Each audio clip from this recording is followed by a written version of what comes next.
تیسری چیز، جب میں نے بلوچستان کا وزٹ کیا تو میری روح کانپ گئی، کیونکہ جب ہم پہنچے وہاں پر، جو اس کا ڈسٹرکٹ ہے لسبیلا، اور وہاں پر میں نے دیکھا رستے میں، ایک تو رستے بہت ٹوٹ پھوٹ کا شکار تھے، بہت زیادہ ٹوٹے ہوئے تھے، اور جو متبادل رستے تھے وہ بالکل بھی سیف نہیں تھے، لیکن ہم نے اپنا سفر جاری رکھا۔ اور میں نے وہاں دیکھا کہ اتنی تپتی دھوپ میں، اتنی تپتی دھوپ تھی کہ میں آپ کو بتا نہیں سکتی، کیونکہ وہ بہت کھلی جگہ ہے، اتنی ڈسٹ اڑ رہی تھی، اور وہاں پر لوگ بغیر چپلوں کے تھے، کوئی پاؤں میں جوتی نہیں تھی، چپل نہیں تھی ان کے پاؤں میں، اور ایون میں نے دیکھا کہ بچوں کے تن پر لباس نہیں تھا۔ اتنی امداد جمع ہو رہی ہے، مختلف NGOs مختلف ویڈیوز بنا رہی ہیں کہ فلاں نے ہمیں یہ دے دیا، فلاں نے ہمیں یہ دے دیا، میں نام نہیں مینشن کروں گی، فنڈ اکٹھا کرنے کی ویڈیوز آ رہی ہیں، مے بی پاسبل فنڈ دینے کی بھی ویڈیو آ رہی ہو کہ آپ کس طرح سے اس کو ڈیلیور کر رہے ہیں، بٹ وہ آٹے میں نمک کے برابر ہے۔ ابھی بہت ساری جگہیں ایسی ہیں جہاں آپ کی امداد کی بہت سخت ضرورت ہے۔ اتنی تپتی دھوپ میں وہ بچے ننگے پاؤں تھے اور پانی ڈال رہے تھے، گرم گرم پانی ڈال کر اپنے آپ کو کوشش کر رہے تھے کہ اس دھوپ اور گرمی سے بچا سکے۔ پانی بھی وہاں میسر نہیں تھا، کھانے پینے کو کچھ نہیں تھا، سر چھپانے کو کچھ نہیں تھا۔ تو اس وقت جن چیزوں کی اشد ضرورت ہے وہ ہے سادے لباس، کیونکہ جو لوگ سیلاب میں پھنس گئے تھے، خاردار کانٹے والی جھاڑیوں میں، جن کے لباس الجھ گئے تھے، پھٹ گئے تھے، ایسی خواتین ریسکیو کی گئی ہیں جو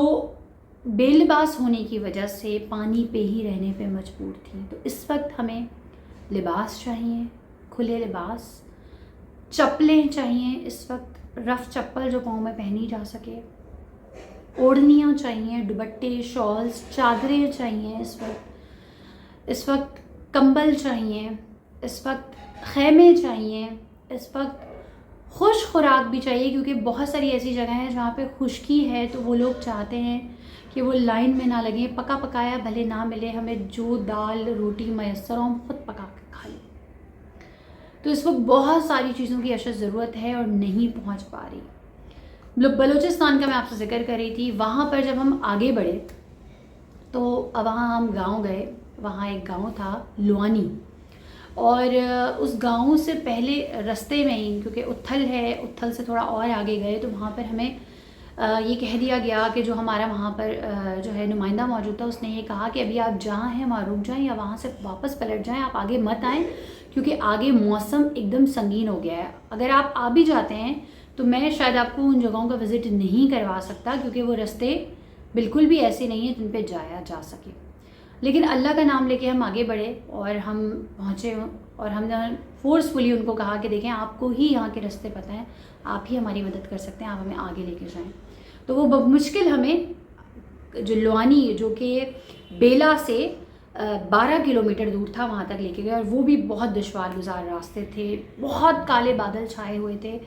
اور ایک دم سے جو ہے وہ پھوار بھی پڑنی شروع ہوئی، اور وہ جو بوندیں تھیں پانی کی وہ بالکل ایسے پڑ رہی تھیں، موٹی موٹی بوندیں تھیں، پتھر کی کنکریاں لگتی ہیں نا جیسے، ویسے وہ بوندیں ہمیں لگ رہی تھیں۔ اور ہم پہنچے، اور پھر ہم نے اپنی گاڑی دور کھڑی کی، آگے گاڑی نہیں جا سکتی تھی، ہم آگے گئے، اور وہاں پر جا کر جو ہے ہم نے وہاں پہ لوگوں کو دیکھا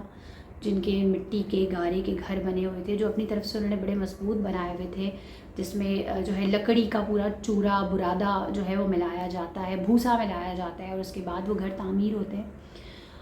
وہ گھر مٹی کی ڈھیریاں بن چکے تھے، کہا جاتا ہے کہ وہ گھر اتنے مضبوط ہوتے ہیں، وہاں کے لوگوں نے کہا کہ جب کبھی بھی یہ ٹیڑھے ہو جائیں یا جھک جائیں ایک جانب، تو ہم اسے مشین کی مدد سے یا کرین کی مدد سے اس کو سیدھا کر دیتے ہیں، یہ ٹوٹتے نہیں ہیں، یہ اتنے مضبوط ہوتے ہیں۔ لیکن ایسا طوفانی ریلا آیا کہ وہ گھر بہا کر لے گیا، اور ایسے بہا کر لے کے گیا کہ ان کا نام و نشان بھی نہیں ہے۔ اور وہ تمام ویڈیوز آپ ڈسکرپشن میں دیکھ سکتے ہیں، میں ان کے لنک شیئر کر دوں گی ان پروگرامز کی جو ہم نے وہاں کور کیے، کہ وہاں کیا حالت تھی، اور وہاں کے لوگ امداد کے منتظر ہیں، اور خطرہ ابھی بھی ان کے سر سے ٹلا نہیں ہے۔ ان کے اس سائڈ بھی جو ہے وہ ندی ہے، اس سائڈ بھی جو ہے وہ نالا ہے، اور ان کا کہنا یہ ہے کہ یہ ابھی بھی جو ہے اس کا ندی کا بہاؤ اتنا تیز ہے کہ آہستہ آہستہ جو ان کا روڈ ہے جس پہ کچھ مکانات رہ گئے ہیں وہ کٹتے جا رہے ہیں، روڈ کو کاٹ رہا ہے وہ جو ندی کا پانی ہے۔ اور لوانی اور اس سے ملحقہ بہت سارے 10 سے 12 گاؤں ایسے ہیں جو اس وقت خطرے کی زد میں ہیں، اور وہاں پر ابھی تک امداد نہیں پہنچی ہے۔ اور میرا صرف مقصد یہی ہے کہ دیکھیں جو ہونا تھا وہ تو ہو گیا ہے نا، اس کو بدلا تو نہیں جا سکتا۔ اب اس بحث میں پڑے کہ کیوں نہیں اقدامات کیے گئے، کیوں نہیں پالیسیز بنائی گئی، کیوں نہیں ہم جو ہے وہ نقصان سے پہلے سوچتے ہیں، لیکن میں ابھی اور مزید نقصان نہ ہو جائے تو اس سے پہلے جو ہے وہ کچھ نہ کچھ ایسا کرنا چاہیے ان لوگوں کے لیے کہ ان کو جو ہے ریلیف مل سکے۔ اور وہ لوگ چاہتے بھی یہی ہیں کہ ان کو اس طرح سے سیو کیا جائے۔ 2 چیزیں اچھا میں نے ایک اور دیکھی جو میں آپ کو ضرور بتانا چاہوں گی، جس کو بتاتے ہوئے مجھے تھوڑی شرم بھی محسوس ہو رہی ہے کہ میں نے سندھ کے اور بلوچستان کے لوگوں میں کیا ڈفرینشیٹ کیا۔ وہاں پر لوگ جو تھے نا، جو سندھ کے لوگ تھے، وہ یہ کہہ رہے تھے کہ ہمیں دو ہمیں چاہیے، ہمیں یہ ضرورت ہے، ہمیں یہ ضرورت ہے، ہمیں یہ ضرورت ہے، ہمیں یہ، وہ شکوے ان کے بہت زیادہ تھے۔ اور وہاں بلوچستان میں لوگوں کے اتنے شکوے نہیں تھے، وہ کہہ رہے تھے چلیں ٹھیک ہے ہمیں یہ چیزیں مل گئی ہیں لیکن ہم ریہیبلیٹیشن چاہتے ہیں، ہم ریلیف سے زیادہ ریہیبلیٹیشن چاہتے ہیں، ہم چاہتے ہیں کہ ہم اپنے گھر بار واپس جائیں، جو کچھ بھی ہم کرتے تھے کھیتی باڑی، کاشتکاری، محنت مزدوری، ہم دوبارہ سے کریں، ہمیں اپنے گھروں پہ جانا ہے، اس کے لیے کو سوچا جائے۔ وہ یہ چیز چاہ رہے تھے، وہ محتاجگی والی زندگی نہیں چاہ رہے تھے۔ یہ 2 میں نے ڈفرینشیٹ دیکھے، یہ دونوں جگہوں پہ لوگوں کی سوچ میں یہ فرق تھا۔ ساتھ ساتھ کل ایک ویڈیو نظر سے گزری جس میں سانگھڑ میں جو ہے ایک بچی، ایک لڑکی نے یہ کہا ایک اپنے ویڈیو بیان میں کہ اسے زیادتی کا نشانہ بنایا گیا راشن کی مد میں، کہ اسے کہا گیا کہ تمہیں راشن دلاؤں گا، اور رکشے والا اسے بٹھا کے لے کے گیا۔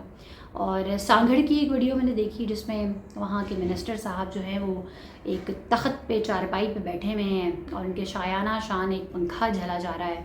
اور وہ کین جو ہے وہ نوش فرما رہے ہیں، اور ساتھ ساتھ جو ہے باتیں کرتے دوران ان کو خیال آیا کہ شاید ان کے پاؤں میں مٹی لگی ہوئی ہے، تو انہوں نے منرل واٹر کی بوٹل کھولی اور اس سے اپنے پاؤں دھو لیے۔ تو وڈیرا شاہی نظام بھی ایک طرف دیکھنے کو مل رہا ہے، ایک طرف دونوں جو ہمارے صوبے ہیں اس میں لوگوں کی سوچ بھی دیکھنے کو مل رہی ہے، اور مختلف جو فلاحی تنظیمیں ہیں وہ اپنا کام کر رہی ہیں، ان کی امداد اگر پہنچ رہی ہے تو پھر بھی لوگ ابھی تک کیوں بلبلا رہے ہیں؟ کیونکہ مختلف ٹیلیتھون ٹرانسمیشنز ہو رہی ہیں، اور عمران خان صاحب یہ کہہ رہے ہیں کہ ان کو 500 کروڑ روپے جو ہے وہ انہوں نے فنڈ اکٹھا کر لیا ہے۔ اس کے علاوہ جو ہے وہ ایشیائی ترقیاتی بینک نے بھی فنڈ کی منظوری دے دی ہے، IMF کی قسط بھی آپ کو منظور ہو چکی ہے۔ تو یہ تمام چیزیں جب ہو رہی ہیں، بنگلہ دیش آپ کو جو ہے وہ پیکیجز دے رہا ہے سیلاب متاثرین کے لیے، UAE سے امداد آ رہی ہے، تو بھائی وہ لوگ کیوں سسک رہے ہیں؟ ابھی تک لوگوں تک امداد کیوں نہیں پہنچ پا رہی؟ یا صرف اوپری جو ہے اپنے اپنوں کو نوازنے کا سلسلہ جاری ہے، اور باقی لوگوں کے بارے میں ابھی تک کوئی نہیں سوچ رہا؟ اگر نہیں سوچ رہا تو سوچیں، اس کو اپنا خیال رکھیے گا۔ ولاگ پسند آیا ہو تو میرا YouTube چینل ضرور سبسکرائب کیجیے گا۔ اللہ